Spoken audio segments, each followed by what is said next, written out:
You had a plan. Maybe you had worked on it for months, maybe years. You knew what it was supposed to look like, how it was supposed to feel, when it was supposed to happen. But then something shifted. The job fell through. The relationship ended.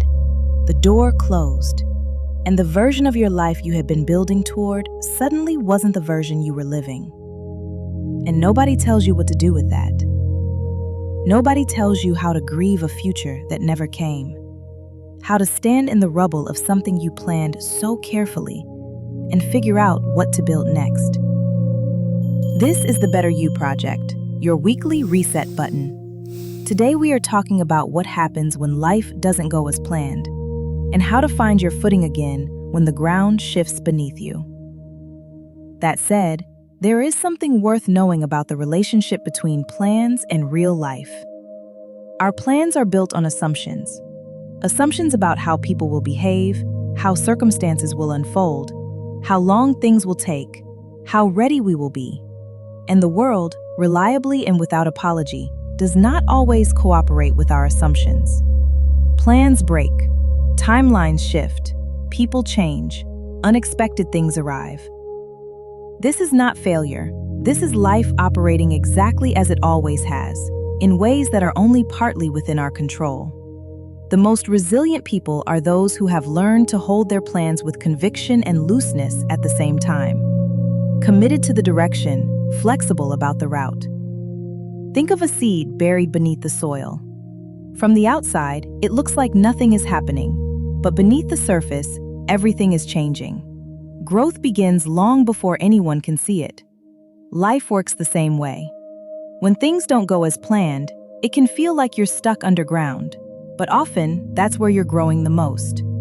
The in-between isn't empty, it's where you become ready for what's next. When the plan falls apart, these are the anchors, the things that hold you steady while you figure out what comes next. Number 1. Grieve first, then adjust. Give yourself real, honest time to feel the loss before you pivot. When plans break, there is real grief in it.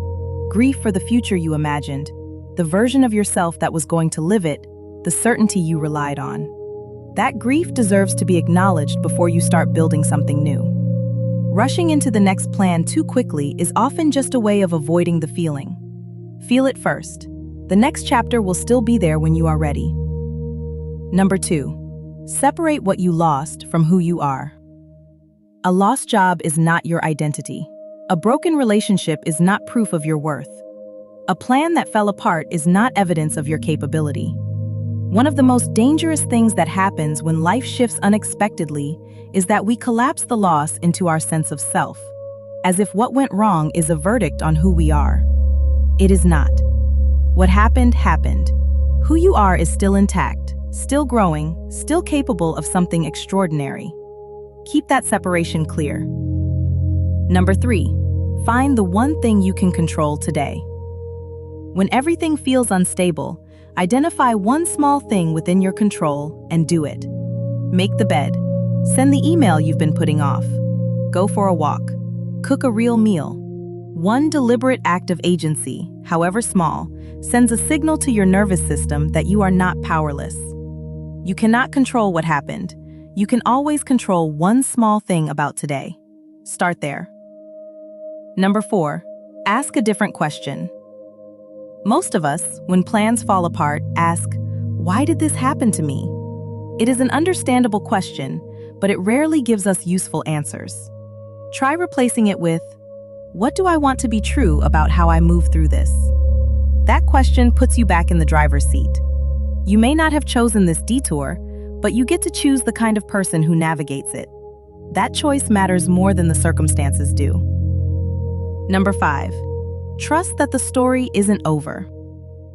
Some of the most meaningful chapters of a life begin with the sentence, "And then the plan fell apart." Look back at your own story, at the things that didn't work out the way you expected. Some of them led somewhere better. Some opened doors you didn't even know existed. Some gave you a version of yourself you wouldn't trade for anything. You are standing in a chapter that feels like an ending. Trust that it is also a beginning. You are in the in-between right now, and I understand that it is hard, but it is also full of possibility. More possibility than the old plan ever allowed for. Say these affirmations with me and let them get to you.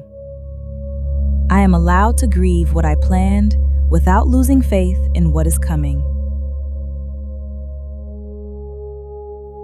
A changed plan is not a failed life. It is a life still being written. I am more resilient than this moment is asking me to believe. I do not need to have the next chapter figured out to take the next step. The detour does not define the destination. I trust that something worth arriving at is still ahead of me. Come back to those in the moments when the uncertainty feels loudest. They are reminders that you are still moving, even when it doesn't feel that way. Here's your reflection prompt for this week.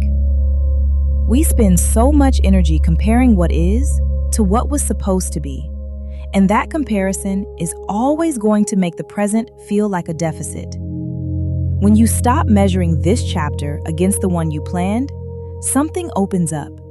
You stop looking for what's missing and start seeing what is actually here. For this week, I challenge you to write down 3 things that are still true about you. 3 qualities, strengths, or values that survived the plan falling apart. Because they did survive. You are still you, and that is more than enough to build from. Life not going as planned is one of the most universal human experiences there is. Every single person who has ever built something meaningful has had to reroute somewhere along the way. Your reroute is not a detour away from your life. It is your life, happening, unfolding, becoming exactly what it needs to be. Share this with someone who is standing in the middle of an unexpected chapter right now. Follow and subscribe so you never miss your weekly reset. And leave a comment. It helps more people find this space when they need it most. This is the Better You Project, your weekly reset podcast. The plan may have changed, but that doesn't mean your purpose has. Keep growing, keep going. See you next time.